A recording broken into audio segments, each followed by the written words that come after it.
taa se san 2023 ma san 40 ɲɔgɔn na Mali kan ka kɛ cogo di lakana hukumu kɔnɔna na Mali kan ka kɛ cogo di dungafa hukumu kɔnɔna na Mali kan ka kɛ cogo di kalanko hukumu na Mali kan ka kɛ cogo di yɔrɔ nafolo o yiribalo ɲɛtagali Mali kan ka kɛ cogo di jamanadenw ka kɛnɛya donc jamanadenw ka layidu fɛn fɛn fɔra o baara de kɛra n'a fɔ ko vision ça veut dire mɔgɔ mana o gafe ta i ye malien o tɛ malien i b'a dɔn ko jamana in tɛ kunfɛ baara la an ta sira dɔ don an bɛ fɛ an bɛ fɛ ka mun kɛ an b'o dɔn o san 40 kɔnɔna la san tan baara fan kɛ o bɛɛ ɲɛdɔnnen don a fɔlɔfɔlɔ o ye farafinna jigiɲɛ ye ça veut dire an ka dun ka fa bɛ sabati cogo di san nataw kɔnɔna la a filanan o ye yelenkura an ka jamana kuranko o bɛ se ka ɲɛnabɔ cogo di a y'a dɔn gɛlɛya bɛ an ka jamana kɔnɔ kuranko la o ma dogo mɔgɔ si la donc nin projet filanan o bɛna kɛ san nataw kɔnɔna la an bɛ se ka fɛɛrɛ jumɛn sigi sen kan min b'a to an ka région bɛɛ kuranko tɛ k'a kɔnɔ kuranko gɛlɛya tɛ k'a kɔnɔ min b'a to an ɲinisi bɛ se ka wasa kuranko la cogo min na mɔgɔ bɛ se ka baara kɛ mɔgɔ ka baara kana tiɲɛ mɔgɔ ka nafolo kana tiɲɛ kuranko hukumu kɔnɔna la donc projet ba sabanan o ye k'a fɔ ko usine an bɛ se ka usine caya cogo di min b'a to an bɛ se ka an ka nafa sɔrɔ a la n'i y'a jateminɛ an bɛ sanu bɔ yan an tɛ se ka bayɛlɛma fɛn caman b'an fɛ an tɛ se ka bayɛlɛma an bɛ a bɔ ka taa jamana wɛrɛ la u b'a bayɛlɛma yen donc n'o usine caman sigira sisan o bɛna kɛ sababu ye mun b'a to an b'a bayɛlɛma an bɛ nafa wɛrɛ sɔrɔ a la mun tɛ a feereli dɔrɔn ye mun tɛ ka bɔ n'an ka taa an ka jamana kɔ ka taa di mɔgɔ wɛrɛ ma donc naaninan o ye Kanku Musa seginna ka na donc o ye sanuko ye n y'a jateminɛ an ka jamana ba don dugu nafolo ka ca jamana mun na ma don mɔgɔ si la bɛɛ b'o kalama ni projet naaninan fila fɔ Kanku Musa seginna o bɛna kɛ sababu ye an ka dugukolo nafolo ninnu an bɛna fɛɛrɛ sigi a kan mun b'a to an tɛ dan a feereli dɔ ma an b'a a baara ka ɲini ka ɲɛdɔn parce que a dɔnniya t'an na o yɔrɔ t'an ni mɔgɔ wɛrɛ bɛ jɛ donc an b'a dɔnniya ɲini ka dɔn ka kalanso sigi an fɛ yan ka usine sigi an fɛ usine ma to an bɛ se k'a bayɛlɛma cogo min na donc o ye projet ba naaninan ye jatigɛwale kɛlɛ o binna an kan a fɔ fana groupe armé n'a fɔ rébellion o fana binna an kan a fɔ minnu fana ko narcotrafiquant minnu bɛ drogue affaire ninnu kɛ sanfɛla ninnu na olu fana gɛlɛya b'an kan ani minnu bɛ bin jamanadenw kan n'a fɔ banditisme o fana gɛlɛya bɛ yen ani ka da jatigɛwale mɔgɔw donna an ka jamanadenw ni ɲɔgɔn cɛ ka sɛgɛsɛgɛ ani gɛlɛya don ɲɔgɔn cɛ sigida la n'a fɔ conflit intercommunautaire donc o gɛlɛya bɛɛ o de b'an kan nin waati ninnu na bon armée bɛ ka nin bɛɛ de kɛlɛ kɛ min b'a to basigi bɛna jamana kan cogo min na donc o b'a yira o fɛn tɛ tile kelen ko ye yɔrɔnin kelen ko tɛ ala barika la ala n'an ka sɔrɔsiw jamanadenw olu ka dɛmɛ an'u ka kanu an'u ka dɛmɛ la ani an ka finitigiw ka wulikajɔ la ala barika la an ka jamana an bɛ se k'a fɔ bi an ka jamana b'an bolo i tɛ Mali région foyi bi bi in na ko an ka finitigiw tɛ a tɛ yen i mana région fɛn o fɛn o y'a sɔrɔ finitigiw bɛ yen or waati kuma dɔ sera waati dɔ région dɔ tun bɛ yen o tun t'an ka jamana yɛrɛ bolo mɔgɔ sugu bɛɛ tun bɛ don mɔgɔ sugu bɛ mun ka don o b'o kɛ mais bi bi in na o tɛ yen u nana ni diinɛko ye u nana y'o bila u y'a dɔn jamanadenw y'o faamuya u nana sa a b'an ni tenitigiw de cɛ u nana y'o fana bila a b'an ni administration de cɛ administration maire ni préfet ni gouverneur a b'an n'olu de cɛ jamana baarakɛlaw a b'an n'olu de cɛ u tila k'o bila sisan u nana mun na u taara jamanadenw k'u tɔɔrɔ u ka sɛnɛkɛdaw la u tɛ se ka sɛnɛ kɛ k'u tɔɔrɔ u tɛ se ka jago kɛ u bɔra sa u nana san karibira na i b'a dɔn nin bɛɛ ye waati de u bɛ yɛlɛma waati u bɛ yɛlɛma donc nin bɛɛ ye fɛn labɛnnen de kunfɛ ko tɛ quoi kunfɛ ko tɛ fɛn labɛnnen don fɛn min don a sira yɛlɛlen don la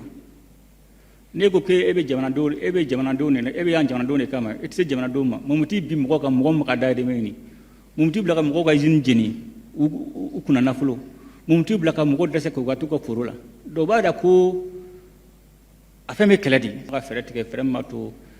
jamanadenw bɛ se ka lafiya sɔrɔ kuranko la cogo min na n bɛ foli fɔlɔfɔlɔ bila jamanadenw na u ye musaka min bɔ min b'a to hali bi kuranko bɛ se ka nɔgɔya cogo min na ka fɔ fana an filɛ yɔrɔ min na bi bi in na fɛn caman sigilen don sen kan n ma don basigi bɛ na depuis salon a baara bɛ sen na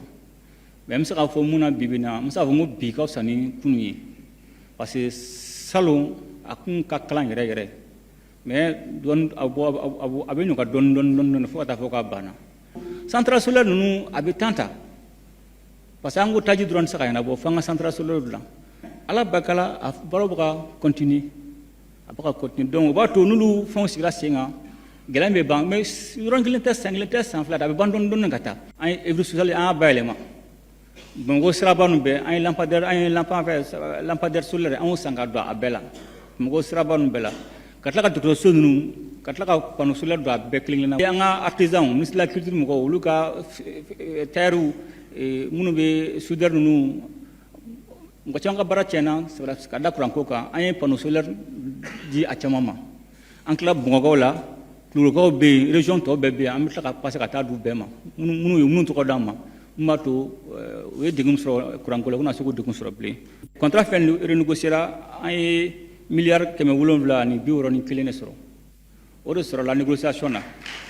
n'i y'a jateminɛ an kun jigin bɛ miliyari 400 de kan mais tellement a serela an y'a sere k'a sere an taara sɔrɔ ko 761 na u bɛ contrat ninnu signé tuma min na contrat ninnu bɛ di san 30 ne ye contrat di ma min na a bɛ taa san 30 la bon o kɔnɔna na sisan n'i ka contrat signé n'a fɔra sisan ko sanu onsi a bɛna fɔ sisan 31 grammes a bɛ t'o la ɲɔgɔn a t'o ɲɔgɔnna de la n'o ye contrat signé sisan n'a sɔrɔ sanu sɔngɔ bɛ taa an ka kɛ 60 sisan ne ye contrat signé o la o b'a d'e ma san 30 donc ni contrat n'a sɔrɔ sanu sɔngɔ bɛ 60 la hali ni sanu sɔngɔ yɛlɛnna o dugusajɛ kɔfɛ k'a kɛ 1,10 ye o kelen de don o kelen de don bon san 30 san o san ni dɔ bɛ fara sanu sɔngɔ kan e ka 60 in de o de ka 60 de bɛ ta ka d'i ma parce que e ye contrat signé ka bon o de tɛ yen bilen o banna pewu sisan kɔni sisan n'i ye contrat signé an bɛ contrat d'i ma san 2 bɛ fara kan i bɛ usine jɔ o san 12 kɔnɔna la c'est à dire don o don n'Ala y'a kɛ ko dɔ fara sanu sɔngɔ kan dɔ bɛ fara an ka taxe kan yugu ko kɔni an y'a fɔ ko c'est à dire hinɛ t'a la fɛn kelen de don ma hinɛ t'a la magari t'a la dɔnbaga t'a la i jija tɔgɔ kana fɔ dɔrɔn i tɔgɔ kɔni fɔra sariya b'a ka baara kɛ et san o san fana an bɛ dɔ de fara yugu kɛlɛ kan san o san an bɛ dɔ de fara yugu kɛlɛ kan hali ni sɛgɛsɛgɛ kɛra la an bɛ vérificateur bila a bɛ t'i auditer an ye audit min kɛ ni sisan cɛ a bɛ audit 140 kɔ de bɔ douaniers fo an bɛ impôt mɔgɔw fo fɛn fɛn ka baara ka sɔrɔ lase jamana ma an b'a bɛɛ fo i b'a an bɛ gɛlɛya de kɔnɔ o gɛlɛya a kɛra jugu u yamariko kan kan u b'a fɔ k'u bɛ dɛsɛ dɔw yɛrɛ ko dɔgɔkun 2 parce que u bɛɛ fɔ ka da ko dɔ de kan parce que u b'a fɔ ko ni musakakɔrɔw bɛ dɛsɛ ala barika la an filɛ yɔrɔ min na bi mɔgɔ bɛɛ bɛ k'i sara sɔrɔ fo ni dɔw ta retard ta mais k'a fɔ k'i ko sara ta ka d'e ma mɔgɔ b'u sara sɔrɔ bon mɔgɔ tɛ yɔrɔ dɔ ye n'i y'a o sabatila a fanba ye yurugu kɛlɛ ye ɲɔgɔn dɔgɔya réseau ni fɛnw sanfɛ ani misiriw kɔnɔ cybercriminalité créé o de kama o de mɔgɔ caman fana minɛla ni mɔgɔ minɛ a b'a sɔrɔ u b'a fɔ k'a bɛ ka bɛɛ minɛ i bɛ ka kuma fɔ ko mɔgɔ bɛ kuma kuntan fɔ ni mɔgɔ bɛ an bɛ ka mɔgɔ bali ka kuma dinɛmɔgɔ dɔ filila a ye kuma min fɔ ko mɔgɔw su ka bila ɲɔgɔn na ka mankan wuli dinɛmɔgɔ dɔ minɛla la a ma dogo mɔgɔ si la mais dinɛ groupe dɔw fana wuli ka na deli ka ko k'o bila ni dinɛ ɲɛmɔgɔ minɛla a minɛla de